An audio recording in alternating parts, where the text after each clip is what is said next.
And now that it's over, I'll never be sober. Oh, man, I'm so high. Lovely. I'm sorry, I couldn't help myself. I'm Eliott Edge. And I am Nathaniel Voss. And this is Ontological Shock. Why the fuck is it called Ontological Shock again? It sounds like something you get if you don't take your tampon out or something. Well, your brain tampon, at least. Ontological shock is a term that I believe was coined by Harvard psychiatrist John Mack. And if he didn't coin it, then he at least popularized it. Or and if he didn't popularize it, at the very least, I'm aware of it because of him. You're aware of it because of John Mack? And if anyone knows John Mack immediately begins the conversation on UFOs, because John Mack was the Harvard professor who won, what was it, a Nobel Prize or a Pulitzer or something? I don't know about that, but the interesting thing to about John Mack that I would like to talk about is that he was encouraged to persist in his research by none other than Thomas Kuhn. Kuhn told him to stick with the anomaly. Oh my God. And who's Thomas Kuhn again? He's the guy who wrote The Structure of Scientific Revolutions. It's only the most important text in the philosophy of science, I guess, ever. It's so funny you mention it because I had to read that book when I got involved with a little group called Set Science Free.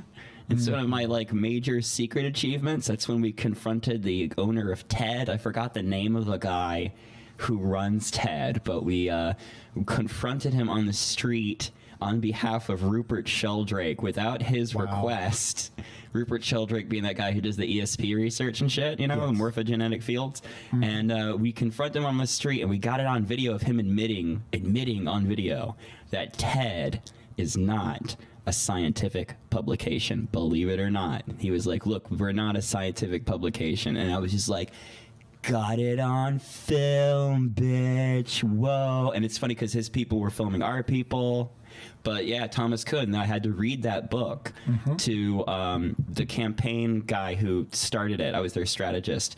He was like, you got to read this book. Because this whole book, The Structure of Scientific Revolutions, is exactly what Set Science Free is all about. It's crazy. Although, unfortunately, the video has never been released. But I do have it. Wow. That's a fun anecdote. Well, to elaborate a little bit more on, what ontological shock means, basically it refers to a condition in which a person's conception of what is real and what is possible is fatally undermined by an experience of something that should not happen. And this is something you want to impart on people. Well, as I understand it, it's a little bit of a kitsch. It's a little bit kitsch because we aspire to say things and talk about things that people don't usually hear about, but to do so at a level of detail and sophistication that these topics don't always receive. So, I mean, it's a multisyllabic word. Which goes great with this generation and this age, right? I have been advised by professionals about public relations, namely you, that it's a bad idea. But go on. I think we can make it into a good idea. Okay. Well, that's what we're doing here. Ontologically shocking, which I guess makes sense for both of our careers, honestly, because my career has largely been about ontologically shocking people. I was just trying to get it out there, but, the book has been all about, the whole virtual reality thing. For those of you that don't know me, I always write about the idea of the whole universe being a virtual reality, which is actually a common idea these days. I think the thing I push that's a little bit more unsettling is how culture is a virtual reality and your body produces a virtual reality, and actually how you can't escape the strength of the metaphor of the concept of virtual reality, not the technology, but just the idea Plato. I mean, it goes back to Socrates, right? It goes back to Plato. It's old. And then before that, what was it? It's probably in the Bhagavad Gita too, actually. So, and I know this is stuff that you're interested in as well, in terms of your mysticism and religious research. Yeah, absolutely. I'm all about mysticism, and I'm about the rational and empirical appraisal of mysticism. Make out with that mic. I can barely hear you. You know one of my favorite series of criticisms I ever received? What is that? Within the space of a single week, I had a philosophy professor complain to me, you respond to all these things very intelligibly, and your analysis is good, et cetera, but you veer so quickly into the mystical. And within a few days, my meditation teacher said to me, you're always bringing everything to such a rational and analytical place. And after I'd heard that statement from those two people, I was like, yes, that's where I want to be. It's a victory. I would call that a victory, actually. I love accumulating these little victories because I don't have a proper resume. Drop out, always dropping out. Could never stay in institutions very long, but every once in a while I get some Doug Rushkoff will have me on his show or something like that, or I'll have I'll premiere a film at Alex Gray's place or something. Right. And instead of having a normal resume, I get these little jelly bean type moments like that one right there, where your mysticism guy says you're too left brain and the other one says you're too right brain. That's cool, man. That's a victory. Fucking A to that one. To that. So, we're going to be doing a lot of these episodes together. Oh gosh, I hope so. Yes, indeed. So, why don't we start off talking about kind of who we are and how we came to be collaborating. Yeah, I mean, how did you meet me again? I was brought to one of your lectures. It was called Magic and the Occult at the Body Actualized Center in Bushwick. Oh, God rest Body Actualized Center. Yeah. And my buddy, who is a very stalwart mystic and serious practitioner, he talked you up heavy. He's like, you've got to meet my friend, Eliott.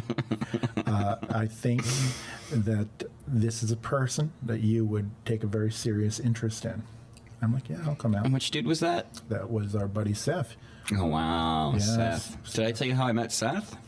Probably. Let me guess. The Chaos Magic Group. The Chaos Magic Everybody cool comes from the New York City Chaos Magic Group. Everybody Shinobi comes from the Chaos Magic Group. I didn't know that. For anybody who this is their first time seeing this, he's one of the other primary hosts of this show. Seth ran the Chaos Magic Group. He's going to be appearing in these episodes. So, we know a lot to it was at the Slaughtered Lamb. It was a Chaos Magic. It was the Slaughtered Lamb, named after the what is it? The restaurant, the pub in American Wolf in London. There's one right by NYU, and we met there. And I mean, talk about a bunch of fucking nerds, man. I mean, all of us were so geeky. It was unbelievable. You know one of my rubrics for a good conversation? What's that? If it isn't making other people in a public space at least mildly uncomfortable, but morbidly curious, things aren't going right. Yeah, I have to kind of agree. My brother would agree with that too. Maxwell Edge would agree with that. You know what happened when me and Shinobi were on our way out here last time to record? Oh yeah. I've been waiting all night to hear this. What happened? Not Jeez. that interesting of a story. Well, it sounded good enough for me to stop you because I wanted to get it on tape. When we were on our way out here, we were talking about what we were going to talk about, and so we were running through some ideas, and I was discussing some ideas about the theorizing the genesis of religion, and we were talking about Dennett's hypothesis that the evolution of religion can be accounted for in the same way as natural selection. Memes just compete. Effective memes start clustering together. Some of those once clustered together are more effective. So you mean like religion is really just a collection of memes that cluster together and survive? Yeah, and I think there's something to that, because I think that if, like, you, as a person who's a champion of the simulation hypothesis, you probably wouldn't find it contentious to say that reality is made of information, right? Definitely made of information. Okay. Definitely made of memes. Is a meme a unit of information? Yes, it is. Okay, so then what's problematic about that? Nothing. I just wanted to make sure the audience understood that we were saying that Christ is a meme, Mary is a meme. Look, I think that ultimately the nature of a given entity, we're all made of memes. Wow. So we're a meta. I mean, isn't that what McKenna proposed? I guess Terence Mckenna, meme processors from memes passed down. Yeah, he proposed a lot of things. Yeah, no shit. might Yeah, have- that's a nice way to put it. It's a polite way to put it. I think he might have more hours of recorded speech than any other popular intellectual. I know, he's so good. You know what I would like to see in my ideal future? I would like to see a multi-volume set, professionally printed, that is annotated with a detailed concordance and everything, and with a special numbering system. Like, you know how the Plato has Stephanus numbers across every edition? There's the same numbers in the margins so that you can find a place in the dialogue. I think that Terence Mckenna, if history goes the way we would like it to go, that is, we ascend rather than going extinct, Yes. then Terence Mckenna will have an extraordinarily significant place in intellectual history. I can't really I can't really agree more. I really can't. But you got more to say on that? Because otherwise we can start talking about Terence Mckenna, which I would love I'll to say do. this. Ultimately, I would like to write about McKenna, and I would like to place him in the context of the Western philosophical tradition. Yep. And I would like to kind of do an exegesis of how a lot of his offhand remarks reveal a very deep and very subtle and very important commentary on the relationship of human cognition with the universe and the potentials of consciousness, etc., etc. He is so much more sophisticated than a lot of people give him credit for. I'll give you an anecdote. You remember my friend Joe Newberry, elsewise known as Pig Venus. Pig Venus is notorious. Before you go in, I'll just say, how do I say his name again? Pig Venus. Pig Venus. Pig Venus. So I first started hearing stories about Pig Venus long ago, and every time I hear another story about him, I hang out with a lot of psychos, criminals, maniacs. You and I attract those kinds of people for some reason. I've had straight up schizophrenics hit me up and ask me about the virtual reality scenario. And You know, I think that's good for personal development. Let me just... sure, please. Because I think that Hang out with a lot of mentally ill people. Go on. a system complexifies effectively when it occupies a specific range of the periphery between order That's and right. chaos. Yeah, I completely agree with that. All right, yeah. You know, I think that the ideal place to occupy spiritually is Da'af, because if we're going to talk in Kabbalistic terms, because Da'af connects the tree of life And Da'af with is the tree of abyss. death. Oh, wow. Yeah. I didn't know that. I knew it was the abyss that you're not supposed to get lost in. Yes. And Da'af means knowledge, right? Yes. Right. And Endless information. And I like all the entities that are attributed to Da'af, because Uriel is the archangel of magical force itself. Belial, it means, well, one of many dubious etymologies that are attributed to Belial is without a master. And you know who Kenneth Grant placed in Da'af? No.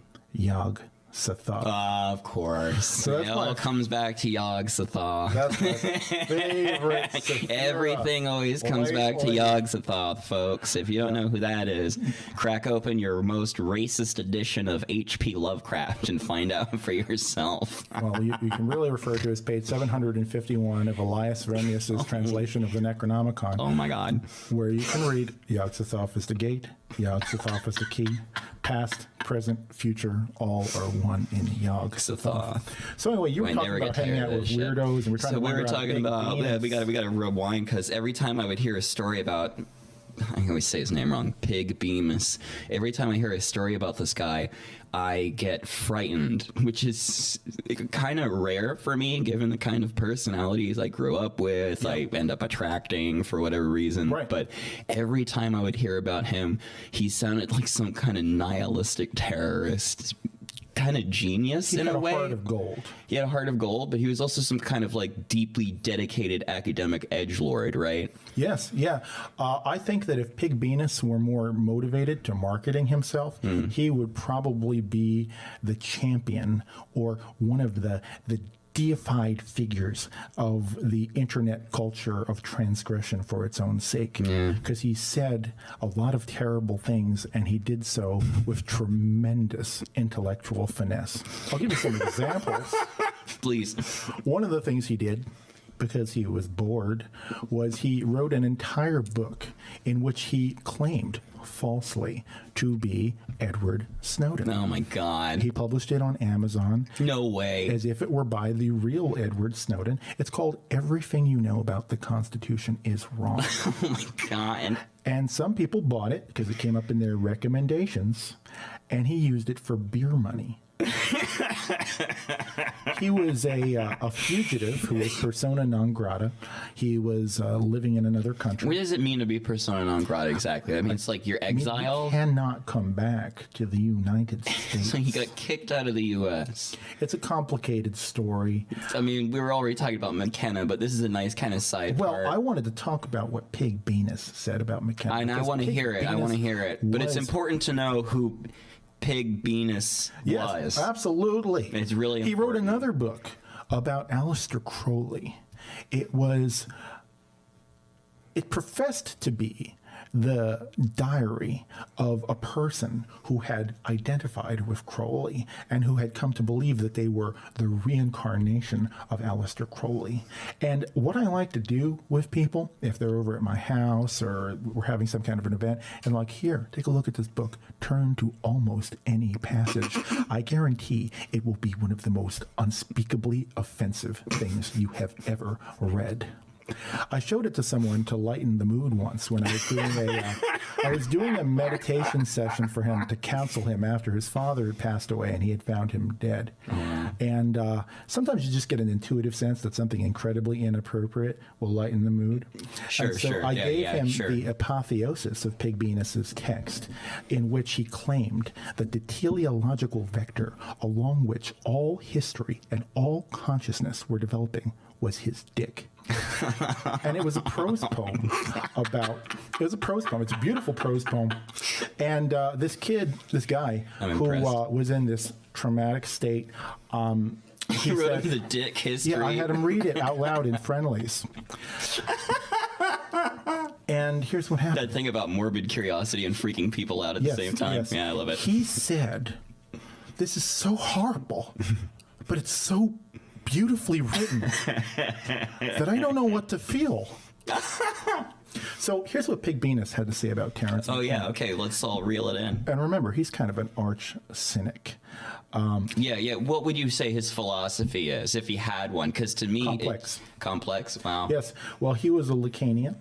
And Jesus. He was an enthusiast of the UFO phenomena and the paranormal. Okay. And he was one of the world's greatest experts on the corpus of Whitley Strieber in particular. And that formed a lot of the substance of our friendship and our intellectual synergy, because Strieber is someone that I'm very fascinated by and who has influenced my own thought very extensively. And anyway, Pig Venus was very cynical. And here's what he said about Terence McKenna. He said, I wanted to write him off as a crank. I assumed that he was just some New Age charlatan. But I started listening to him at night to go to sleep, because sometimes at night I don't like being alone with my own thoughts. I prefer to hear something when I go to sleep. Sure. And he said that he begrudgingly came to be aware that what McKenna actually was a popular philosopher. And not a philosopher who is merely popular, but a person who has genuinely sophisticated and significant views which have popular appeal. He went on to say, though, that the reason I think Terence McKenna is right is because he happens to agree with a lot of things that I believe. But, That's what everyone ends up saying eventually. Well, I think that's part of the hook into anybody. Yeah. You know what I mean? That's what gets you interested. If they have some synergy with you, You know what I mean? I mean, I've always had a huge synergy with Terence McKenna. Yeah, me too. And by the way, if you're interested in Pig Venus, Yes. there is an anthology of his work available on Amazon, which he published shortly before taking his own life in one of the houses where Friedrich Nietzsche used to live and stay and do his work in Sils Maria, Switzerland. And that is called Pig Venus, Terrible Archive. He also... I kind of wanted to actually check it out and tell you the truth. Because this guy has been a rumor. I will lend it to you. And the book that he considered to be the epitome of his own work, the height of his own literary excellence and the penetration of his thought, is a book called Dead Forever. And the pseudonym on that is Heinrich Moltke. Did he use a lot of pen names? Yeah, everything was a pen name. Yeah. He never used his own name until that final volume, Pig Venus, Terrible Archive. I mean, that's a great title. I mean, I won't lie. Yeah, the name was actually given to him by our friend who owns this studio as a joke. Well. So you know about this guy too? I've only heard about him in rumor, and everything I hear is like, I mean, I don't mean to be offensive, but he sounds like a fucking psychopath, but very creative, very talented, with a lot of intellectual stamina. Good call on that title. That's a great title, The Terrible Archive. I fucking love it. How he and I got started talking, I encountered him in the comments section of Whitley Strieber's Facebook. Holy shit. And we were... Really? Yeah, and... On Whitley Strieber's Facebook page? And Bud Hopkins' widow was putting out a documentary about how she felt some of Hopkins. By the way, Bud Hopkins was one of the primary abduction researchers. Yeah, originally an artist, right? Yeah, he was an artist, and he and David Jacobs really pioneered a lot of that. It was him, Jacobs, and Mack, I think, were probably the three big abduction dudes. Yeah, I don't want to leave out the ladies. Yeah. I guess Turner was the big lady, Carla Turner. Well, yeah, if we're going to talk about big ladies, then we got to talk about Linda Moulton. Moulton Howe, sure. She's a charmer. Oh, boy. Yeah, well, I mean, we could go into The reason I was that only story saying if you want. Hopkins and Jacobs is because I was going to say the two of them kind of pioneered a specific paradigm. Do you mean the regressive hypnosis Well, thing? no, I think that one of the keys to understanding the abduction literature is that That's there's great. a Let's go series here. of Let's fucking go to the epistemological abduction. filters. Sorry, go ahead. the There's a bunch of epistemological Yeah, well, filters. What do you mean by epistemological? Okay. One way of thinking about UFOs and close encounters is thinking about it as a single data set. But I think that's a little distorted because there is a different epistemic status for UFO sightings as for close encounters. So Because when you UFO say, what do sightings you mean have- by close encounter? By close encounters, I mean when a person reports having had direct personal interaction with non-human intelligence. So an entity. Yes, Not physical- a machine. Yeah. So the epistemic status of a UFO sighting is different than the epistemic status of a Of close an encounter. entity. And here's why. Okay. One of those things has a different type of evidence associated with it. A lot of times we have declassified government documents. Right. We have photographs. Right. We have Video radar now. We traces. got tons of video have, now. Yeah, we have credible witnesses who were expert observers. Pilots. Guys who, my favorite are the guys who run the nuclear silos. Oh, yeah. That's one of my favorite topics, are the nuclear silo guys who watch the UFOs literally hack into the system and flick their missiles on and off. I think that's some of the best evidence out there, I honestly. love those stories. Those are interesting. Yeah. And what's interesting about that is those stories fit beautifully into the ambiguity that so consistently characterizes this phenomenon. Because in these stories, basically, a craft of some kind appears to come down when they're launching ICBM or for a test, either to see if they can detonate it outside the atmosphere or on the surface. Performance of the moon. tests. Right. Or wherever. And what would happen is there would be an electromagnetic pulse, and it would deactivate the whole system. Right. And I find that it perfectly exemplifies the ambiguity that haunts the interpretation of this phenomena, because that act is consistent on the one hand with them saying, hey, cherish your planet, don't destroy yourselves, value life, value the ecosystem. And it is also saying, at the same time, it could be interpreted as saying, you cannot challenge us. It makes me think of that line, "You little stupid ass bitch, I ain't fucking with you." So like, I tell you, your most advanced deadly weapon, I can flip it on and off like a light switch. Fuck you, and everything that you do. I mean, that's because I just wrote a brief article about it for a friend of mine, about communication in the UFO, and I specifically bring up the Malstrom Air Force Base incident where between 10 and 18 missiles were just shut off. Just totally shut off, which means if the president wanted to launch those missiles, it couldn't happen. And they had no precedent for it, and they brought in a contractor or former contractor from Boeing to investigate the system to figure out what could have caused such a catastrophic failure. Couldn't come up with a single answer why. And the Air Force told them not to submit any report at the end. That they were like, just investigate, don't submit a report. We don't want the report. We just want you to eyeball it for us. Happens all the time. Happens all the time, supposedly. Supposedly, they visited every single major missile silo in the United States, supposedly. That's in that new UFO documentary called UFOs and Nukes. You can watch it for free on YouTube. I don't know if... the fucking filmmakers know that you can watch it for free on YouTube, but it's out there. It's great. I mean, now you can, but it's just fantastic. It's a Salza. I think his name is Robert Salza. Is the guy's name, or Michael Salza. I can't remember which, but all these guys, seeing that. But you're saying this is different from what you're calling a close encounter is when you actually see like an alien being. Yeah, because those are narratives. Okay, so memory is fallible. Okay, and it's doubly fallible because it is a traumatic event. It's a bewildering event. Yeah. And moreover, a lot of times it's recovered through a filter, which is itself epistemologically questionable, which is regressive hypnosis. So I think that the philosophical analysis of the phenomena as a whole needs to explicitly face the fact that we need to assign a different epistemic status, and they present different challenges. And that's something... so you're saying that seeing a UFO is a different conversation than seeing an entity, and that they both come with their own separate, discrete issues, problems, challenges. They come with different types of data. Okay, cool. Okay, Yeah, so okay, gotcha. memory is kind of uniquely problematic, and these kinds of experiences are more problematic because they're more saturated in interpretation, psychological, cultural, etc. Because those experiences tend to be more bizarre. Yeah.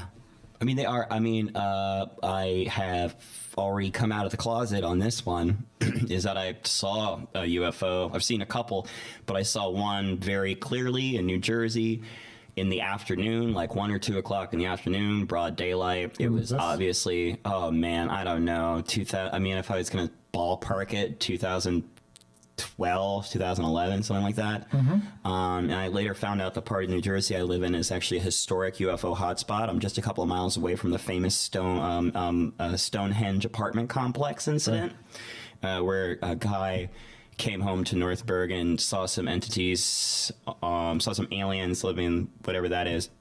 Saw some aliens get off a craft and take some soil samples in North Bergen, New Jersey, which is kind of fucking funny. Wow. But found out the whole Hudson River Valley area and the Hudson River and New Jersey, northern New Jersey, is a historic... I mean, New Jersey's weird. We have a publication called Weird New Jersey because there's so much weird shit there. I mean, there's just tons of bizarre... It's a vortex. I've said this in other videos. It's just like a total vortex. So...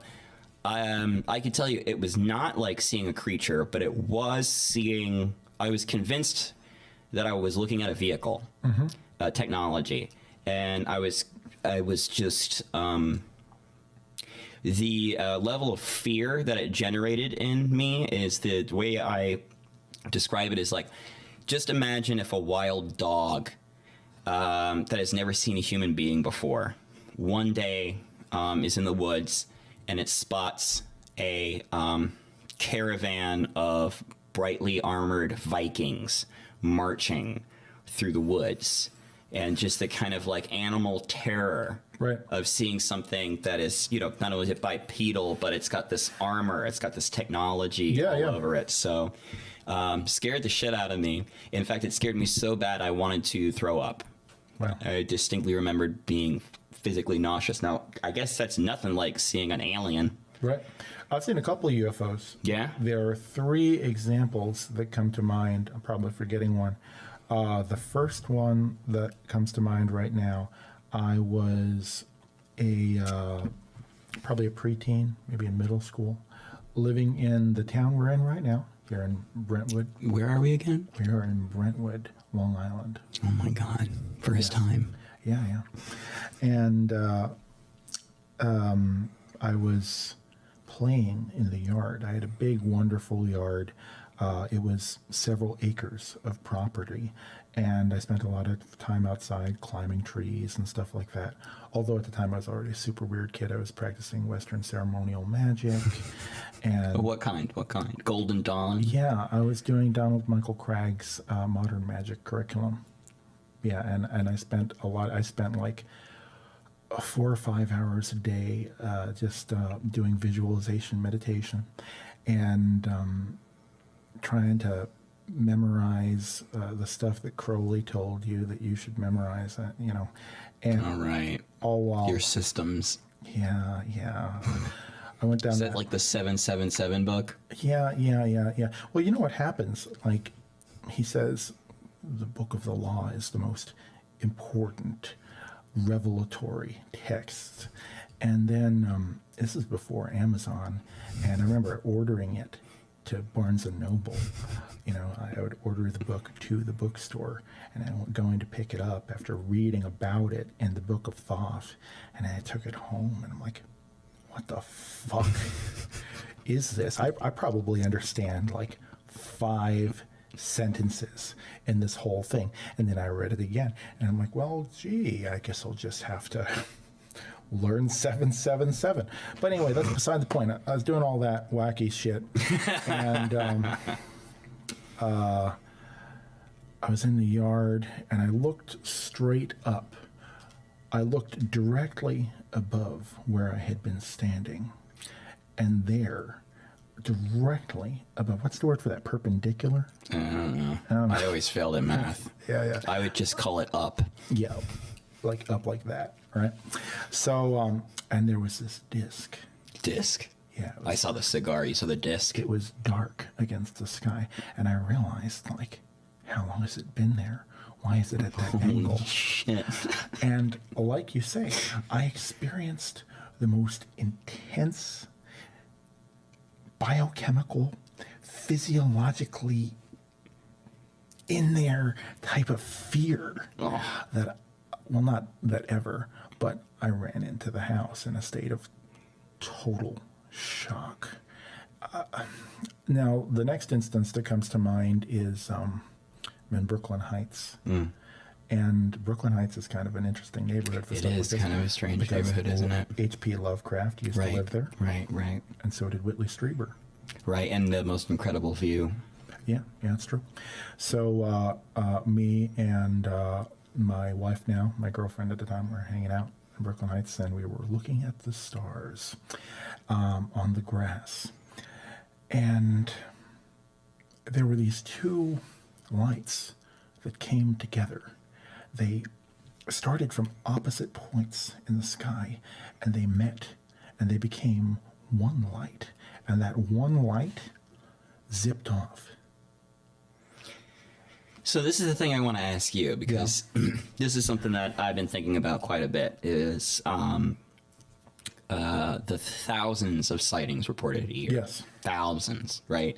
It's not like 50, it's not 500, it's thousands the world over. Yes. And some of them are, likely misidentification, natural phenomenon, whatever. Everyone says that. But the percent that is, I think, suggests really that, Whitley Strieber calls them visitors. This is something I've said to you before, is that Whitley Strieber, guy who wrote Communion, calls them the visitors. And to me, there's just way too much traffic. There's way too much UFO traffic to possibly call them visitors. To me, they live here. And I think one of the reasons why, some governments, not all of them, but some governments really keep a tight lid on it, is because I think the thing that would really creep people out is the fact that they live here. They're not visiting from like Mars or Zeta Reticuli. Maybe they are, but to me it's just like their traffic is so immense that either we're like a cosmic pit stop that everyone comes to for some reason. I don't know why. Or they just fucking live here. And I just feel like that's probably more likely just given the level of traffic. I know I'm repeating myself, but there's just thousands. Like if you saw 1,000 you'd probably see 1,000 airplanes a year when you look up in the sky. You know what I mean? That's traffic. People report many thousands of sightings a year. So to me, it's kind of like they have to live here. They probably live on the bottom of the ocean. They've been seen going into the ocean. They've been seen going into volcanoes, which blows my mind because, I mean, why are they going into volcanoes and shit? Maybe that's why people used to worship volcanoes. They'd see like these weird lights. Well, I think they've been here for a long time. Yeah. And I just finished reading the book that Tom DeLonge co-wrote with Peter Levenda. Okay, well, what a combination, because for those people who don't know Peter Levenda, I guess most people know Tom DeLonge from Blink-182, but Peter Levenda, if you haven't seen Peter Levenda yet, I think probably one of the best things on the internet in terms of if you like conspiracy theory type stuff like we obviously do. Have you ever seen Peter Levenda do his JFK talk at the Secret Space Program lecture? It's the talk that put him on the map. I don't think I've seen that one. It is unbelievable. It is one of the most entertaining talks ever, and it is straight up about the fake Catholic Church that the people supposedly involved with the Kennedy assassination set up, that Jim Garrison, the guy who prosecuted Clay Bertrand, Clay Shaw, for the assassination of JFK and lost. They were all involved in this weird fake Catholic church. Oh, I've heard him talk about this. Yeah, There's there you that go. Fake church. I don't know if it was Catholic. It might have been No, it was Eastern called Orthodox. No. Was that the one that was an intelligence asset where Yeah. people would go to get ordained so Right. they could go into another country Right. and be authentically be a priest? You know what? I don't know about that part, but yeah, it was some kind of intelligence operation of some You know why kind. that's plausible to me? What? Because, other than, reading this weirdo edge stuff, which is hard to substantiate if it can be Sure, substantiated. absolutely. None of it. We're not saying any Well- of this is true, by the way. Well, We're saying it's interesting. Well, some of it's true. Some of it's true. But it's hard to tell what's what. There's no way and that that's the classic JFK problem about the nature of knowledge, because knowledge. An easy way of talking about it is justified true belief, and a belief. It's possible that you can have true beliefs but not be justified, or you could have true beliefs and not know that they're true, like that kind of thing. I don't, I can understand the language of beliefs that are true, but I cannot understand the language of true beliefs. Okay. That sounds pretty, like, fucking specific, excuse me, but, like, like Isn't that the same beliefs? I mean, I guess so. I guess so. It's just a mirror image of itself. It's just semantic You know what nonsense. I like? A kind of counterintuitive way of treating the philosophical concept of truth that appeals to me, but which pisses a lot of people off. Richard Rorty, the postmodern neo-pragmatist. I think a lot of people like him. I know ContraPoints is a huge fan of. People like him, but he also pisses a lot of people off. Why? Because I read a little bit. I got really into it. Okay. And I have a theory that I'm not sure is justified yet, but I have a theory about Richard Rorty that I'll get to in a minute. But in his second major work, Contingency, Irony, Solidarity, he says that, and he might have brought this up, this might be in Philosophy and the Mirror of Nature, I don't remember if he said specifically this, but he says that truth is a property of propositions. Now think about that. Propositions are parts of language. Language exists only for language users. So truth is not out there in the world. Whoa. A tree can't be true. You can't be true. The world is out there. Truth is not. Whoa. Truth is a compliment we pay to certain types of Truth propositions. is a compliment we pay to certain kinds of propositions. That is a beautiful, beautiful sentence. Is that him? Is that you? That is him. Well, that's a paraphrase. That's a paraphrase? Well, he says That's a something good very close to paraphrase. that in philosophy and social. I love the idea of calling it a compliment. That's great. Yeah, well, he's trying to get away from a lot of the ways that philosophy has talked about its central problems, and philosophy has talked about itself, because he thinks that they are confused. And a lot of the substance of what he takes to be confusion is very controversial.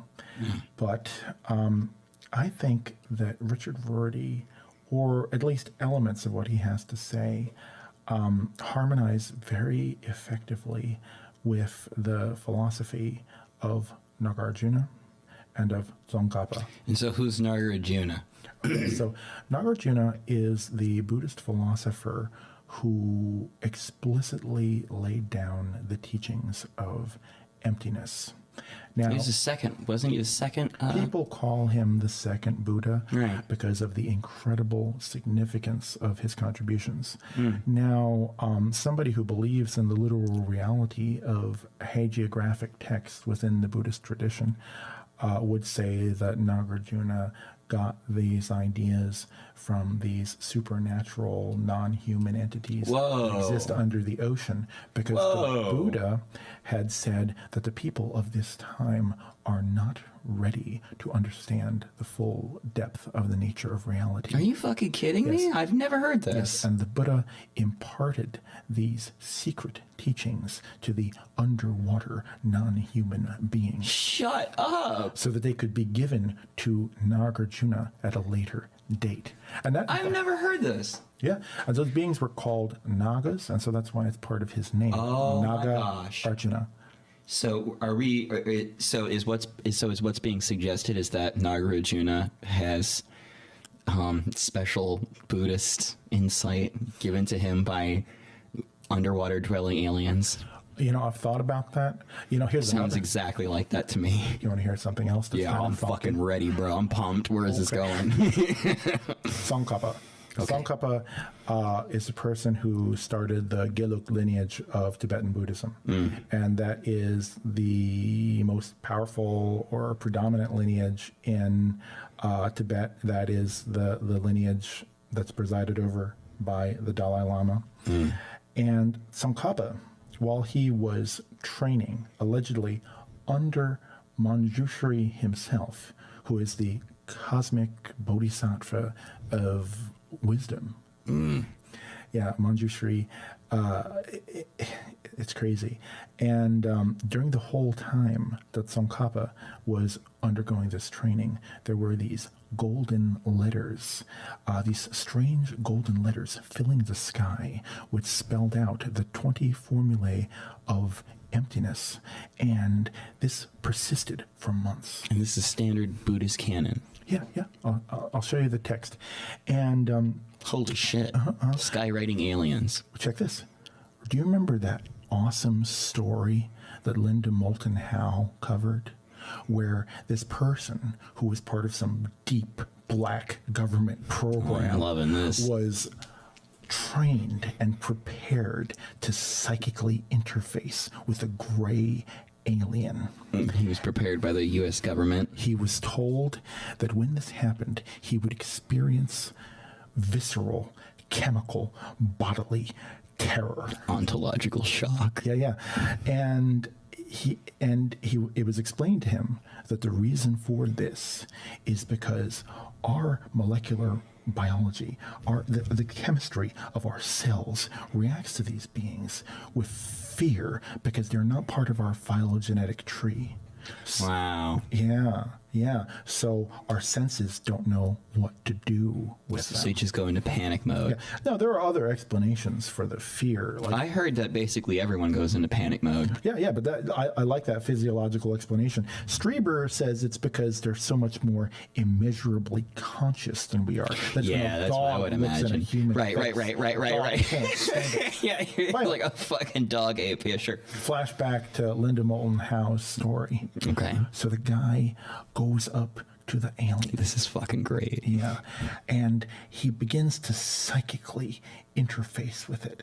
And he says that what it's like is to simultaneously perceive, like, I think he said at least 12 three-dimensional films happening at once, and they all kind of mandalically cluster around the substance of his question, such that there is a kind of hyperspatial semiotics in which all of the different movies are elaborations of one another.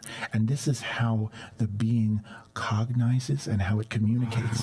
But in each one, and if you change the topic or you change the thread of what you're focusing on, all of them change, but in a kind of way that is coordinated, where this web of relationships that transcends language and linear cognitions is manifested. But in each vision were the same types of three-dimensional golden letters as were seen by Tsongkhapa. Yeah. What? Okay.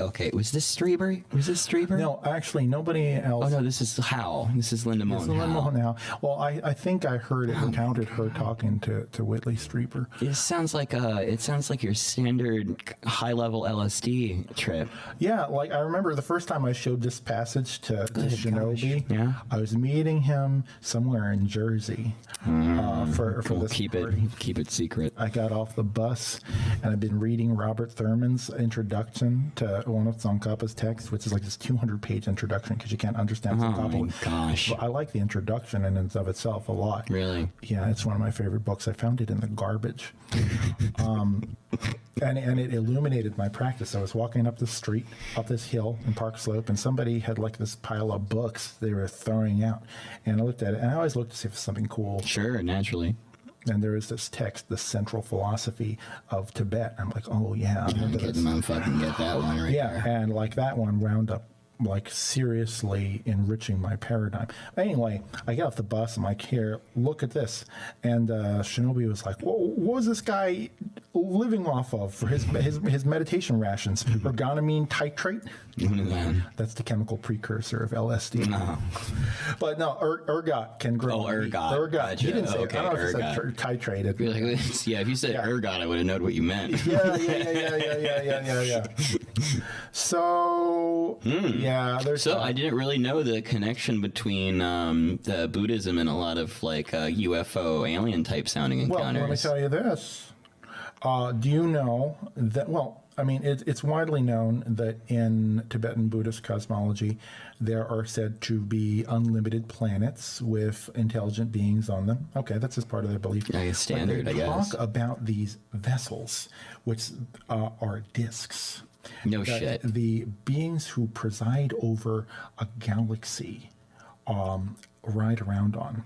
And the discs are specifically said to hover a few meters above trees so that the wheel emperors can behold the trees and the foliage from a close distance. That's the thing, is it's like we shouldn't even begin to call them visitors, because if we're talking about the Buddhist flying saucer or the flaming wheel of Ezekiel, it's all like, it's always messengers from the sky, right? Right. Star people. Yeah, Pasolka gets into that in her excellent recent text, American Cosmic. Yeah, that's the one everyone's hot for right now. I love that book. I have read it. And she's an I think, academic. twice. She's an academic. Yeah, she's about comparative religion. California. The last thing she was working on before that was The Nature of Purgatory. Oh, yeah, she's a Catholic academic, I think. But let's come back to her. I want to talk about this Okay. wheel thing. Because first of all, full disclosure, as traditionally understood in Buddhist mythology, those space discs are supposed to be woven together by flower petals. So that does not sound like a UFO. However, a person who's committed to the hypothesis that these are distorted recollections of encounters with advanced non-human intelligence could say that, that's a metaphor that was added later. But it's I people. mean, there's kind of a connection between the Buddhists' obsession with mind and consciousness and cities or magical psychic powers. And the whole literature of the UFO, where they all use their mind like the whole focus with the gray alien and the UFO is the mind. In fact, one thing I always forget to leave out, that the reason why I saw the UFO is because I heard a voice in my head that was not my own go, "Hey." And I looked up, and there it was. That's very common. You know what?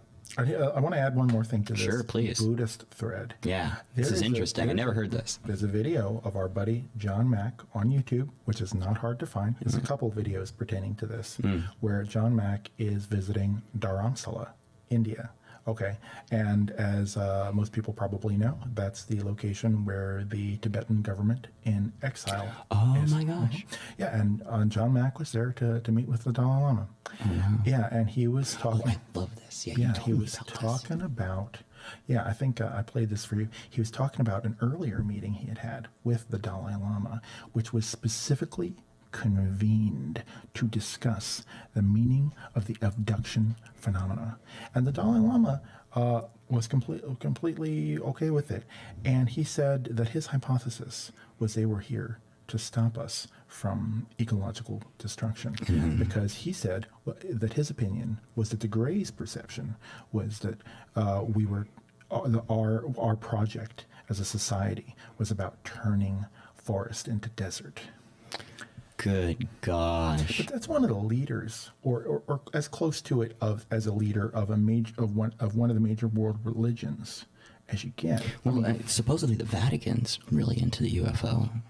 Yeah, I mean, they've been positioning their rhetoric about this in such a way that, it seems like there's a lot of forces that seem to be getting ready to talk about this. I feel like anyone with any real information knows that this is an important topic. I mean, the only people who say that it's not an important topic are, I kind of agree with, I think it was David Jacobs came up with this list, which is either they don't know the evidence, or they distort the evidence, or they just don't address the evidence. Well, perception is a very selective process, and it's the very process of selection itself. Yeah. One of the things I intend to really do some work on in the book that I'm doing now. Right, you're working on a book. I'm so excited for it. Crisis Consciousness Contact. I read a couple of pages. It's absolutely exciting.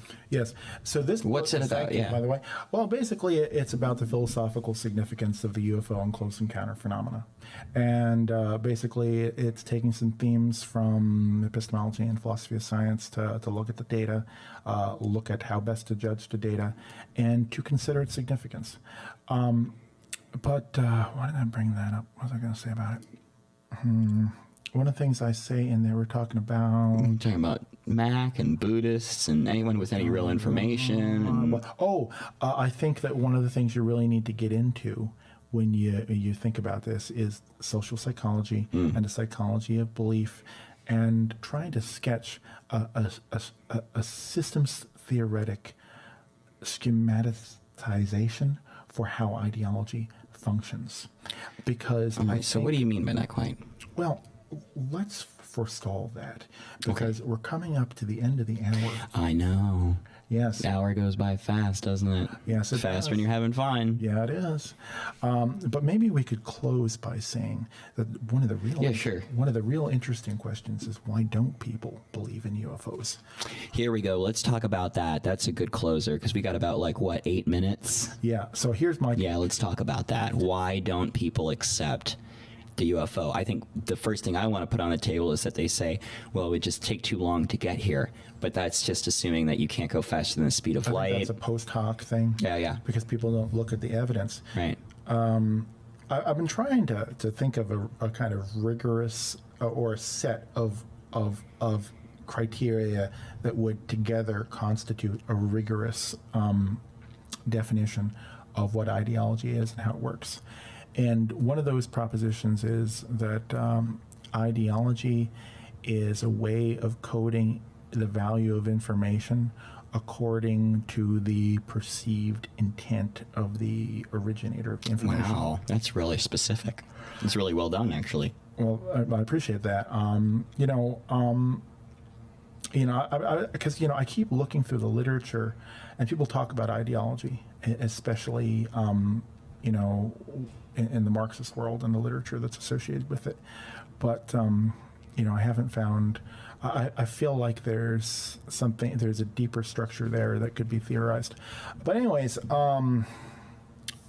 people discount this stuff, and what I'd like to say now before we get off is, I think if you say to most people, would you believe in this if there were hundreds of hours of testimony of government officials? What would it take for you to believe? Yeah. I already know the answer to that. Check this. I want to say to people, if there were hundreds of hours of testimony from government officials and members of the intelligence community and military defense subcontractors, and that were all recorded people smarter than you. Okay, and that were all recorded. If there were thousands of pages of declassified document from people at the highest levels of government whose historical authenticity is not contested. Hellier. If there were credible scientists like Michio Kaku, fucking Ronald Reagan, some of the most powerful people like John Podesta, who was Clinton's chief of staff. Which we said some awful things about before we started the show. That was a joke. We were joking about Pizzagate. You were saying really bad things about Pizzagate. We don't believe in Pizzagate. We were doing a sound Not that we don't believe in pedophile rings. We do believe in those. I don't know about that. Really? A satanic pedophile ring? Anyway, you don't think that's real? Let me just close this wrap. I think it's real as fuck. Close this wrap. Okay, cool. Because I'd like to pose that rhetorical thing to people. If there were this, and this, would you find that to be a compelling case? And then say to them, yeah, okay, that's all already on the internet. It's not going to work because you know what they want. They always want the same thing. They always say it. They say the same shit. They say either White House lawn, or they say, bring me back a tool from the spaceship that you were abducted by. Which is an absurd request. It's an absurd ask. The only people who say that are people who are either ideological shills, who are acting who are acting on the part of someone else, or people who are ideologically possessed. Well, I think that they, like, for example, before we wrap, I guess we should wrap up soon, but Bill Nye, I think, recently tried to debunk the Tic Tac UFO sighting, or he tried to come up with an explanation for it, like completely kind of discounting everything around the documentation of the release of that video, which is insane. The first time in history. Ideology. It's got to be ideology. It's the first time in history the Pentagon ever released a document that was not leaked. Okay, the end of 2017, or was it 2018? It was December 2018. Yeah, the New York Times ran a story which has been uncontested by any sector of the government, which revealed that there was a Pentagon program where they were studying ATIP. Yes, they were studying the possible threat of UFOs. This article from the New York Times, which was impeccably sourced, talked about how crash materials were retrieved, how they were given to Bigelow Aerospace. They're talking about how all of these pilots had witnessed them. People who are trusted to carry nuclear live bombs, ordnance over populated cities. That's right. Pursued these things. Chased them. Yeah. Okay. And they tracked them and they recorded them. And the New York Times said, we're not going to run this story unless we can verify every single bit. And they did. And they did. And they talked about it on CNN. They talked about it on Fox. It was great. I was so shocked that it came out. But it didn't make the cultural impact, or maybe it wasn't meant to. No, I think it's probably part of everyone's talking about it in terms of a soft disclosure. Yeah, and some people think it's part of something more nefarious. Like Dr. Stephen Greer, he has a theory about that. Dr. Stephen Greer. We'll have to keep that can of worms for our next show. The weird world of medical Dr. Stephen Greer and his remote viewing, go out into the desert and meet alien operation, which you can go do for a couple $1,000, I think. Look, yeah, let's hold that thought, and let's continue pontificating about all things weird when we come back. Yeah, we'll come back soon. Yes. Thank you for joining us on Ontological Shock. My name is Eliott Edge. And I am Nathaniel Voss. We'll see you next time when you want to get weird. Cheers.